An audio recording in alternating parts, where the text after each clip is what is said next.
All right, how you doing, folks? I'm James. This is Steven here at Mustard Slinger Sports, coming to you from the underbelly of AMON Carter Stadium due to the weather conditions outside here. Yes. Steve, and when we started this season covering Big 12 Media Days, we saw the schedule. We thought this game was really going to mean something at the end of the Big 12 Championship.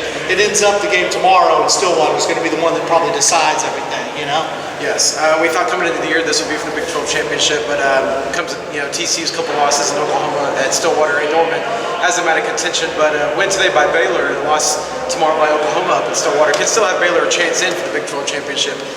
Depending on what they do with Texas next weekend, yes. Of course. Now this TCU team, they're going to get a big boost today back with their star quarterback, Trayvon Boykin, coming back. Yes, I don't think whatever he does in the pantheon of today's game will ever help him get into the Heisman race again, but it's still going to be a big boost for this team to have him back in the side. Yes, I mean, as we all saw, Boykin was arguably the Heisman winner up until a couple weeks ago when he got hurt up in Oklahoma State and also threw those interceptions. But this offense is a whole different offense with him in there. You saw with the two quarterbacks that played last week in Norman, they struggled immensely through some picks. If there was a late comeback, but mainly due to Turpin and a little bit of the running game is what brought TCU back in the game. But with Boykin back in, this offense can be more explosive again. Now we look at the other side of the ball for TCU and this defense. This defense was a question mark with all the injuries they had at the start of the year. But a lot of these young kids that have come in there to play, they've really come in and done something, Yes. I mean, they brought the team back almost to a win last week up in Norman after being down 30-13. Yep. This team defense is really starting to gel together and be able to do something. Yeah, this young unit, they've been tore apart by quarterbacks. Was it Patrick Mahomes at Texas Tech, Matt Davis at SMU? They've struggled. They've grown. They've gotten better throughout the weeks. But they're going to be tested again here today. Baylor on the ground last week got over 300 yards rushing and 700 yards of total offense. Now Baylor does have their third string quarterback, Chris Johnson, playing today, but TCU's going to have their hands full, and they're going to have to contain that outside that they've struggled with at times. Right, and speaking of that, Chris Johnson is their third string quarterback. They've had an injury to Seth Russell that's taken him out for the year. Yep. They've got the injury to Jarrett Stidham that's taken him out for the year also, which is unfortunate. But this offense still is able to produce and do something through the runs that they've had so far. Yes, they have. I mean, it's got to say something about Art Browse's offensive system. The three quarterbacks combined that we just mentioned for Baylor leads the nation in pass efficiency at 193. I mean, you say with their backups, but I mean, this offense is definitely quarterback friendly. You definitely still have to give them respect. Right, and if we look at this Baylor offense also too, with Seth Russell as the quarterback of this team through 7 games, he accounted for 29 touchdowns through the air, 6 touchdowns on the ground, which was the 35 touchdowns, which were more at that point in time than 101 FBS schools had. Pretty impressive. Right. So now we looked at everything that's happened this year and everything. The video that we broke last year after the game really kind of started the pantheon growing towards this game here. Yes. They also had the picture they took for their pregame photo where actually Spencer Durango ended up next to number 61, which they said was coincidentally just by accident that this happened. It wasn't.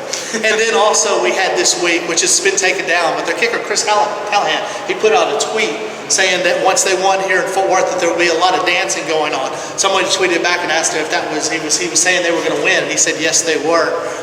What do you think about that? I think it's a situation where maybe Peyton Manning should come out and say, hush, liquored up kicker. I mean, on Twitter, you don't need the kicker out there talking like that, but definitely if this was the other way around, TCU won last year at 61-58, you'd rub it in a little bit too, especially since it's one of the best games of college football last year. These are two of the best teams in the Big 12. I mean, why not rub that in a little bit? And now you got a little edge and a little more excitement to the game today. But if we look back at last year, we know that every year is a different year when we do something. And the 21 points that they did in the fourth quarter was probably one of the largest comebacks in FBS last year. But this was also a team that blew one of the largest leads in the Cotton Bowl to Michigan State in FBS. Yeah, that was a tough loss for Baylor, but it just goes to show you that maybe this Big 12 needs to make some more statements besides just in the conference scoring a ton of points. Now, if we talk about the playoff race and everything, number 1 and number 2 are probably locked up. The race is probably going to be between the 3 and the number 6 team that we have here.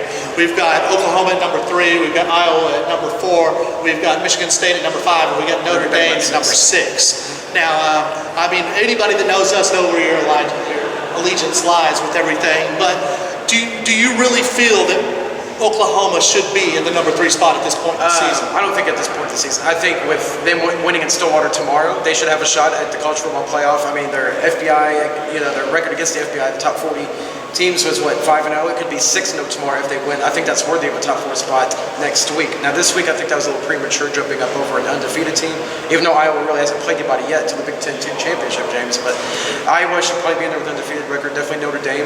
Their only loss is to Clemson. I mean, they have struggled here and there. They were outgained by Wake Forest. They barely beat a Boston College team that committed a lot of turnovers offers against. So, I mean, it's kind of like, well, this team looks bad here, this team looks bad there, but this team's playing better of late. And that's probably why OU jumped up, because they just look better at the moment. But, you know, and we talk about it in the, you know, the college football rankings, they say they want to look at common opponents when they look to do things. We look at this, an OU team that lost by 7 to Texas in the Red River rivalry. And then we also look at this as a Notre Dame team that beat this Texas team 38-3. by a good 35 points. That's right. I think that also plays into maybe how you're playing at this time of year. I mean, definitely the college football committee is definitely taking that loss into consideration, but with a team playing better at this time of year is definitely going to outweigh what you did in week 1 compared to now this week 10 or 11. Yeah, and in the presser on Tuesday, Gary Patterson, he had a good little quote that he talked about for the FBS and everything, and what he thought about the playoff situation. And we'll have y'all take a listen to that right now. You know, I'll be honest with you. I'm not going to be a person that's going to be advocate of the 4 after this season. I just don't think you can have 5 power conferences. I think you need to take the winner of all 5, and then you have an at-large, or you have 3 more, and have either a 6 or an 8.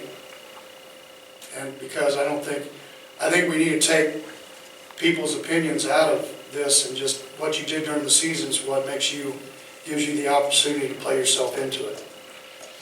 Then I think it's a lot easier. Then I think everybody would be a lot happier. But I mean, you have 5 teams that win their conference, and then you have 3 more, or 1 more, whoever you want to add as the next at-large.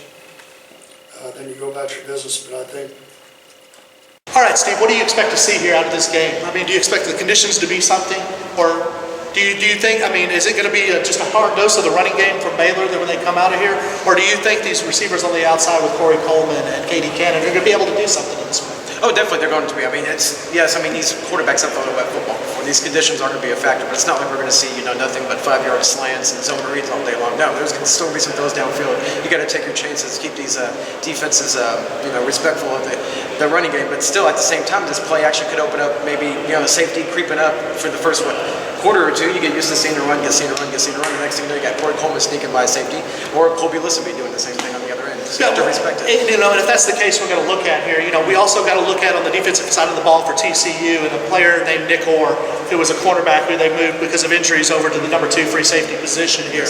I expect to see him have a good game just because of what you just said, because of his speed that he has on the vertical.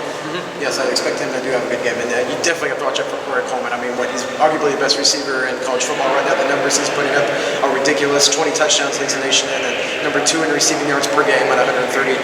I mean, wet or not, you have to keep your eye on this guy. All right, I know we're going to end it here really quick, but I always like hanging you out to dry here at the end and everything. What is going to be your prediction for the game? I'd say it's going to be Baylor 35-24. All right, folks, that's it from the Underbelly. We'll see you after the game, and y'all enjoy. You good with it?